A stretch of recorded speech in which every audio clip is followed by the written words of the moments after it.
Даниэл 2-7 дугаар бүлгийн зөгнөлийг хараад би хүнд цогцолтонд орсон. Би итгэл байхад аврагдана гэж боддог байсан. Мөн 2 дугаар Есүс ирэх үе бол шүүлтийн өдөр гэдэгт би бат итгэдэг байлаа.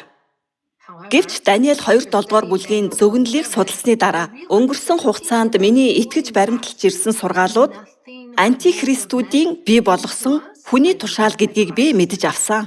Миний хамаг уур шатсан. Миний итгэлийн ертөнц оронгоор эргэжсэн байсан. Тэр мөчид миний хувьд хамгийн чухал зүйл бол 2 дугаар Христийг хэрхэн олж мэдэх вэ гэдэг л байлаа.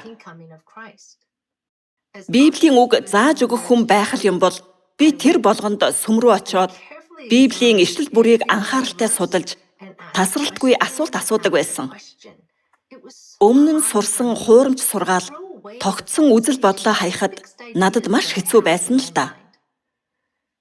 Давид хаан болон Инжир модны зөгнөлийг судалсны дараа эцэг эх маань намайг өрөвдөж миний сэтгэлийн хаалгыг нээн ансан хүн Христ бол сүүлчийн үед махан биеэр ирсэн бидний эцэг үнэн бурхан гэж ухаарахад минь тусалсан. Библийн зөгнөлд нийцүүлэн хинч өөрийн төрөх үххийг төлөвлөж чадахгүй. Зөвхөн бурхан л дэлхийн түүхийг удирдах, бүхнийг гүйцэтгэн Библийн бүх зөгнөлийг нэгч зураас, нэгч үсэг алга болохгүй биелүүлж чадна. Ансан хүн Христ бол 2 дугаар Христ гэдэг нь баттай.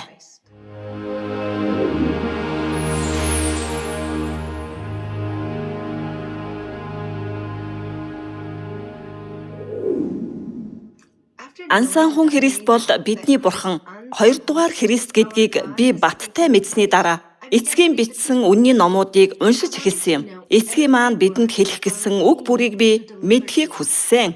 Өмнө нь бол би Библийн үгсийг сайн ойлгодгүй байсан ч харин одоо мөнх амийн замыг тодорхой мэдж авлаа. Надад үнний үгийг тунхаглах гэж төвчээртэйгээр Бурхны үг заасан хүмүүст баярлалаа. Түүнчлэн би хүлээн авсан хайр, ээлдэг байдлыг бусдад ч мөн адилхан дамжуулахыг хүсэж байна. Би өмнө нь Библийн багш болохыг хүсдэггүй байсан ч одоо бол хүсдэг болсон. Тиймээс би мэрэгэн ухааныг гуйн залбирч шаргуу судалж байна.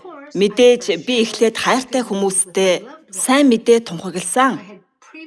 Би ер нь Нэм гаригийн сүмийн пастор, мессеньор, итгэгч нартай хамт байсан. Би олон жил Нэм гаригт мөргөл тэмдэглэдэг сүмийн удирдагч байлаа. Нэм гаригийн мөргөлд очихоо болсноор аяндаа л Нэм гаригийн сүмийн пасторууд, итгэгч нарт би Нэм гаригийн мөргөлд яагаад очихгүй байгаагаа тайлбарлах боломжтой болсон. Та бүхний төсөөлж байгаачлан миний үгэн сэлэм маш хурц байсан. Нэм гаригийн сүмийн итгэгчдээс Бурхныг үнэхээр хайрладаг хүмүүс нь л Бурхны үннийг чин сэтгэлээсээ хүлээн авсан. Бурхны сүмд явах тусам би урд өмнө хизээч мэдэрч байгаагүй хайр, баяр баясгаланг мэдэрч байна. Тэнгэрийн хаанчлалын найдвар тээдэг ах эгчдүү нартайгаа хамт баяр хөөр, талархлаар дүүрэн Сионд байгаа нь үнэхээр энэ том ёроол гэж боддгоо. Намайг харанхуугаас дуудаж, эдгээр амийн үнэт үгсийг нүдэрээ харж, чихээрээ сонсох боломж олгохоор энэ дэлхийд ирсэн Тэнгэр эцэг эхтэй чин сэтгэлээсээ талархал илэрхийлье.